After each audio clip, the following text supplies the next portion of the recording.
Hi friends, आज का जो हमारा टॉपिक है that is volume strength of H2O2। उसका मतलब हम समझते हैं। वॉल्यूम स्ट्रेंथ का सिंपल सा मतलब ये है कि अगर मेरे पास एक H2O2 का सॉल्यूशन है और मुझसे पूछा गया है कि इसकी वॉल्यूम स्ट्रेंथ बतानी है, तो मैं क्या करूंगा, इसका 1 लीटर लूंगा, इसको हीट करेंगे हम लोग। H2O2 को हीट करेंगे तो एक तो निकलेगा वाटर और बैलेंस रिएक्शन के हिसाब से निकलेगा half O2। O2 will be in gaseous state.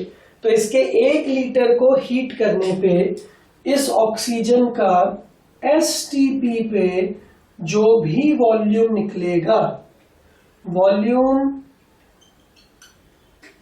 Of this oxygen which will be released at STP on heating H2O2 solution is known as volume strength। तो बस आपको क्या करना है, आपसे बोला जाए कि इस H2O2 सॉल्यूशन की वॉल्यूम स्ट्रेंथ बताइए, तो आप उसका 1 लीटर लो, उसको हीट करो, जितनी भी ऑक्सीजन निकले इन litres, that is your volume strength. ठीक है, अब इसको थोड़ा और डिटेल में देखते हैं। 1 लीटर सॉल्यूशन है हमारे पास, बट वी डोंट नो कि इस 1 लीटर में H2O2 के कितने मोल्स हैं। अगर मैं आपके सामने बैलेंस्ड रिएक्शन लिखता हूं, तो this is balanced reaction. 1 mole of H2O2 produces half moles, but मुझे ये तो नहीं पता कि इसके 1 लीटर में कितने मोल्स हैं। अगर 1 ही मोल हुआ तो इसका आधा निकलेगा, अगर 2 मोल्स हुए तो इसका 1 निकलेगा, अगर इसके 10 हुए तो इसके 5 निकलेंगे, अगर इसके m मोल्स हुए तो इसके कितने निकलेंगे, m/2। Now let's suppose this m is our molarity. Molarity की डेफिनेशन क्या होती है, 1 लीटर सॉल्यूशन में how many moles of solute are present.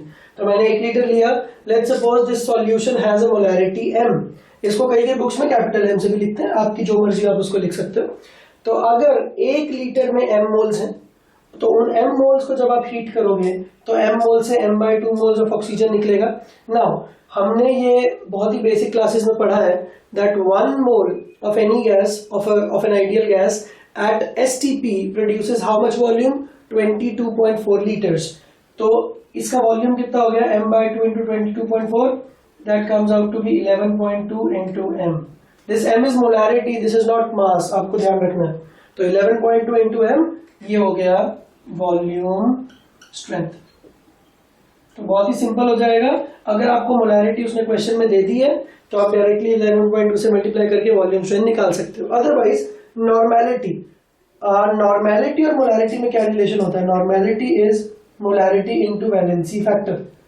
Valency factor मतलब कि कितने इलेक्ट्रॉन्स का एक्सचेंज हुआ है। ऑक्सीजन के लिए देखें तो this oxygen is -1, this oxygen is 0। -1 से 0 का मतलब एक चेंज, बट हमारे पास 2 ऑक्सीजन है जैसा कर रहे हैं, तो H2O2 का वैलेंसी फैक्टर हो गया 2। That means the molarity is equal to normality by 2। तो अगर मैं इस मोलैरिटी को यहाँ पे रख दूं, स्मॉल m कैपिटल M किसी से भी डिनोट कर सकते हैं, उससे कोई फर्क नहीं पड़ता।